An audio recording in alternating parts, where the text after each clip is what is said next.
Welcome back to another GTN unboxing, and today I'm pretty excited because I have a brand new product from our friends and partners of the channel, Orca. And this is the brand new Orca Predator, Orca's latest neoprene creation. And this brings together all of their long 25 years of innovation and history within the triathlon industry. And they claim this is their most advanced wetsuit ever. Now, I don't know about you, but that is a pretty bold claim. So I'm sure you're quite excited to hear that we have two of these up for grabs, which I'll be explaining how you can enter in for later on in this video. But for now, I'm pretty excited to see what all this fuss is about. Now, I'm not going to shock you when I tell you that we're all different as triathletes. We have different swim types, and Orca have pinpointed 3 different swim styles. We've got the natural swimmer, which, as the name suggests, we're very natural in the water. We've got neutral buoyancy, so we're quite flat in the water. We then have what they call their total swimmer. So this is someone who has good skills in the water, technically quite good, but maybe has a little bit of a drop in their legs from the hips, and that's gonna cause some drag. So they'll benefit from a little bit of buoyancy there. And then we've got what's called the progressive swimmer. So this is someone who's maybe not so strong in the water, swimming's perhaps their weaker discipline, and they've got a little bit of work to do there and would really be quite thankful of some additional buoyancy. So where does this suit fit in that line? Well, the Predator is what they describe and is ideal for a swimmer that's striving for flexibility and buoyancy, which, if you ask me, is the holy grail when it comes to wetsuits. So not surprisingly, Orca described this as their ultimate suit. It is designed for the total swimmer. So they've gone about this by adding additional buoyancy to the legs to help with that buoyancy from the hips downwards and reducing the drag, and then increasing the flexibility in the shoulders to make it less restrictive. Now, before I delve into this specific wetsuit, it's worth me just pausing for a second and chatting about Yamamoto, because you're about to hear that name quite a lot. Now, Yamamoto first started producing wetsuits in Japan back in 1961, and they were the first to offer and produce a wetsuit that combined both functionality and, more crucially, flexibility. And in credit to the brand and how good those wetsuits were, you're now going to be hard pushed to find a triathlon specific wetsuit that isn't using their materials. In fact, they have an incredibly dominant market share of over 90%. So Yamamoto produce their neoprene rubber in a number of different series, which all have different characteristics, and then wetsuit manufacturers can use those different series of neoprene to construct their own wetsuits. So we've got the number 38, the 39, and the 40, all of which have slightly different flexibility and buoyancy, which can be used for those different areas of the wetsuit in relation to the different areas of the body. But we also have the number 44, and this is actually an exclusive neoprene rubber from Yamamoto for Orca. Now, I'm not actually sure what happened to 41, 42, and 43, but this is actually meant to be their most elastic material, but we'll get into that a little bit later on. So now we know where all this material has come from, but how do Orca actually put this all into their wetsuit, into this Predator, and make it so versatile? Well, they've actually combined 3 of their specific and special exclusive technologies into key areas of the suit.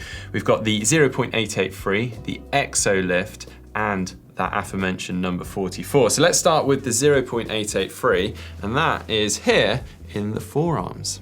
Now, this has been produced also by Yamamoto, and it is, believe it or not, just 0.5 mil thick, which you've got to stop and think about for a second, because that is absolutely mad. And this has been coupled with a lining of titanium, which adds a little bit of thermal insulation. And Orca say this is kind of primed and better for those shorter range movements, the more subtle movements that you get through the elbow region. But up in the shoulder, obviously we've got some slightly more movement going on, and we need a little bit more range of movement, and that's where that Yamamoto number 44 comes in.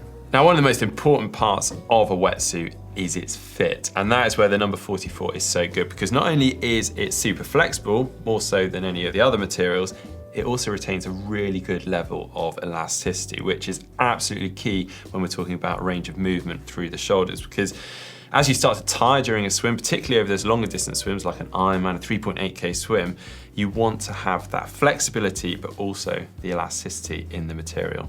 Now, we've spoken a lot about the upper body and the upper part of the wetsuit, but now let's move on to the lower body, the lower part of the wetsuit, because this is where that exo lift technology features, which essentially is increased buoyancy to help that total swimmer that we were talking about earlier. And they've done this through added neoprene. They've got 2 layers of neoprene in kind of like a sandwich-like construction. They've treated that neoprene to make it more durable, but also 0% water absorbent, which means obviously it's going to be more buoyant.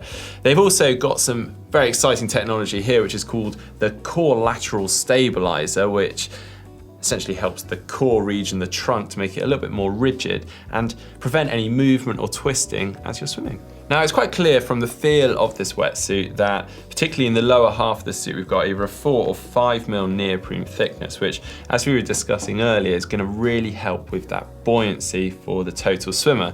But also it's going to help with that warmth. So when we're swimming in the open water, we want to make sure that legs are warm.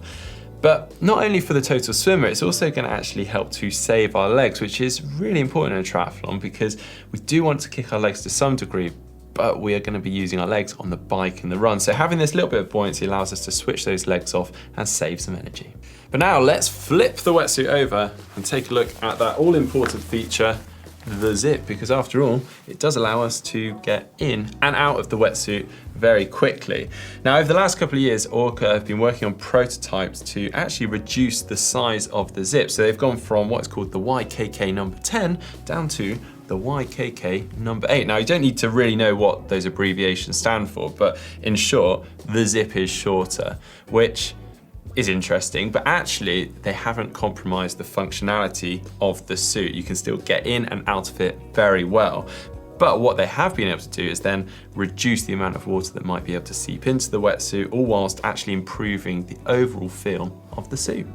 Now, if you're anything like me, you may be wondering how you could get your hands on one of these. And we actually have 2 up for grabs. To enter in for that, you can go to the description below this video, hit the link, and it's really quite simple. You just enter a nice and easy question, and well, best of luck to you. Now, if you did like this video today, do hit that thumbs up button. If you'd like to see more from GTN, you can just click on that globe and subscribe. If you'd like to see our Orca RS1 unboxing, then just click down here. If you'd like to see our tri-suit versus wetsuit video, then just click down here.